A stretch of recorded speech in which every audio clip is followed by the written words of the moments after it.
ഏതാണ്ട് 5 വർഷം മുൻപ് ഉള്ള ഒരു പാട്ടിന്റെ പേരിലാണ് ഇപ്പോൾ ബി.ജെ.പിയുടെ കൗൺസിലറായ മിനി കൃഷ്ണകുമാർ പരാതി നൽകിയിട്ടുള്ളത്. മിനി കൃഷ്ണകുമാർ എന്നോടൊപ്പം ഉണ്ട്. ഇപ്പൊ 5 വർഷം മുൻപുള്ളൊരു പാട്ടിന്റെ പേരിലാണ് പരാതി നൽകിയിട്ടുള്ളത്. ഇപ്പൊ പരാതി നൽകാനുള്ള ഒരു കാരണം അത് ഇപ്പോഴാണ് ഇത് ഡിജിറ്റൽ പ്ലാറ്റ്ഫോമുകളിലൊക്കെ വളരെയധികം പോപ്പുലറൈസ് ചെയ്ത് വന്നിരിക്കുന്നത്.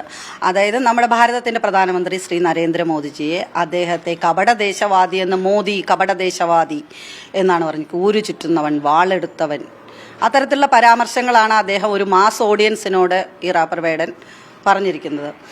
അപ്പോൾ വേറൊരു കൺട്രിയിലായിരുന്നെങ്കിൽ അദ്ദേഹം ഇപ്പോൾ ജയിൽവാസം അനുഭവിക്കുമായിരുന്നു. നമുക്കറിയാം, നമ്മുടെ ഈ നാട്ടിൽ ഇത്തരത്തിലുള്ള ഒരു കലാകാരൻ എന്ന് പറഞ്ഞാൽ അയാൾ ഒരു ഇൻഫ്ലുവൻസറാണ്. അപ്പോൾ അദ്ദേഹം ഒരു സോഷ്യൽ ഇൻഫ്ലുവൻസർ ആയതുകൊണ്ട് തന്നെ നമ്മുടെ പുത്തൻ ആശയങ്ങൾ, ഈ ആശയങ്ങളുമായിട്ട് അദ്ദേഹത്തിനെ സംബന്ധിച്ച് നമ്മുടെ പുതിയ ജനറേഷനിലേക്ക് വളരെ മോശമായിട്ടുള്ള സന്ദേശങ്ങൾ ഇത് കൊടുക്കും. അതുപോലെ തന്നെ രാജ്യത്തിൻ്റെ അഖണ്ഡതയെ ബാധിക്കും. ഇത്തരത്തിലുള്ള പരാമർശങ്ങൾ ഒരു നല്ലൊരു കലാകാരനാണെങ്കിൽ ഇത്തരത്തിലുള്ള പരാമർശങ്ങൾ നടത്തുകയില്ല. ഇതിപ്പോ ഇവിടെ പോലീസിന് പരാതി നൽകാതെ ഈ കേന്ദ്ര ആഭ്യന്തരമന്ത്രിക്ക് പരാതി നൽകി NIA അന്വേഷണം ആവശ്യപ്പെടാനുള്ള കാരണം ഇതൊരു സമാജത്തിന്റെ അഖണ്ഡതയെ ബാധിക്കുന്ന ഒരു പ്രശ്നമാണ്.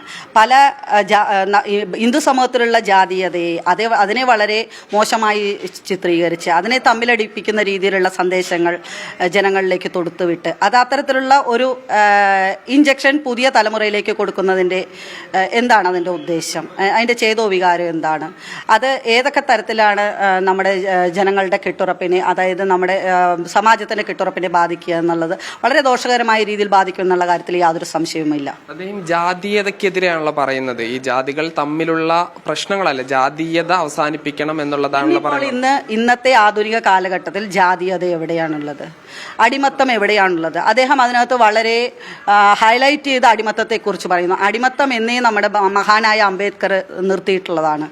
അപ്പൊ ഇപ്പോൾ ഉള്ള ഇപ്പോൾ അടിമത്ത വ്യവസ്ഥിതി ഒന്നും നിലവിലില്ല. എല്ലാ ജാതിയിലുള്ള ആളുകളും ഏകോദര സഹോദരന്മാരെ പോലെ കഴിഞ്ഞു വരികയാണ്. അതുപോലെ തന്നെ എല്ലാ ജാതിയിലുള്ള ആളുകളിൽ പിന്നോക്കം നിൽക്കുന്ന ആൾക്കാർക്ക് സംവരണം കേന്ദ്ര ഗവൺമെന്റ് ഏർപ്പാടാക്കിയിട്ടുണ്ട്. ഇന്ന് അങ്ങനെ ഒരു അടിമത്ത വ്യവസ്ഥിതി ഒന്നും നിലവിലില്ല. നമ്മുടെ അട്ടപ്പാടിയിൽ മധു കൊല്ലപ്പെട്ടത്, വാളയാറിൽ കുട്ടികൾ പീഡിപ്പിക്കപ്പെട്ടത്, മീനാക്ഷിപുരത്ത് ഈ കുട്ടികൾ അവിടെയുള്ള ആളുകൾക്ക് ചായക്കടയിൽ തന്നെ 2 ഗ്ലാസ്, അങ്ങനെയൊക്കെ നമ്മുടെ ജില്ലയിൽ മാത്രം നിലനിൽക്കുന്നില്ല. അപ്പൊ ആ കാര്യങ്ങളൊക്കെ ആ ഒരു കമ്മ്യൂണിറ്റിപ്പെട്ട ഒരു വേടൻ പാടുന്നതിന് എത്ര അസഹിഷ്ണുത ശരിക്കും വേടൻ പാടേണ്ടത്. 2 പിഞ്ചു കുട്ടികൾ, ദളിത് സമൂഹത്തിൽപ്പെട്ട 2 പിഞ്ചു കുട്ടികൾ ഹാങ് ചെയ്യപ്പെട്ടു. അത് എന്തുകൊണ്ടാണ് അത് വന്നതെന്ന് അദ്ദേഹം ചിന്തിക്കണം. അതൊക്കെയാണ് പാടേണ്ടത്. നമ്മുടെ അട്ടപ്പാടിയിൽ മധു എന്നൊരു യുവാവ് വിശന്നു വലഞ്ഞ്, അവിടേക്കാണ് നമ്മുടെ ഇമ്പോർട്ടൻസ് ഉള്ളത്. ഒരു സോഷ്യൽ ഇൻഫ്ലുവൻസർ അവിടേക്കാണ് സ്വാധീനം ചെലുത്തേണ്ടത്. വിശന്നു വലഞ്ഞ് അദ്ദേഹം മരണപ്പെടുകയുണ്ടായി. ഇതൊന്നും ഒരു ജന്മിത്ത വ്യവസ്ഥിതിയുടെ ഭാഗമായിട്ട് സംഭവിച്ചതല്ലല്ലോ. തിരുവനന്തപുരത്ത് ബിന്ദു എന്ന സ്ത്രീ ഒരു ദളിത് സ്ത്രീയാണ്. ആ സ്ത്രീ പോലീസ് സ്റ്റേഷനിൽ വെച്ച് വളരെയധികം വേദനാജനകമായ രീതിയിൽ പീഡിപ്പിക്കപ്പെട്ടു.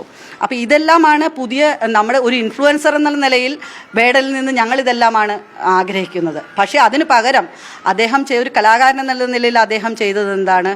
അദ്ദേഹം ഈ സമാജത്തെ തമ്മിലടിപ്പിക്കുന്ന രീതിയിൽ മോശമായിട്ടുള്ള പ്രവണതകൾ, അതായത് അതിൻ്റെ കെട്ടുറപ്പിനെ അഖണ്ഡതയെ ബാധിക്കുന്ന തരത്തിലുള്ള പ്രവണതകൾ അദ്ദേഹം മോശമായ രീതിയിൽ ഇൻജക്ട് ചെയ്തു. ഈ വലിയൊരു വിമർശനം വരുന്നത് സംഘപരിവാർ ഇപ്പോൾ നേരത്തെ ഈ മധു ആണെങ്കിലും അതോടൊപ്പം തന്നെ ഇന്നലെ ശശികല ടീച്ചർ ഇപ്പോൾ നിങ്ങൾ പരാതി നൽകുന്നു. ഇങ്ങനെ ഈ വേടന്റെ കൂടെ കൂടാൻ ഈ RSS BJP പ്രവർത്തകർ തീരുമാനിച്ചതിന്റെ ഒരു കാരണം എന്താ?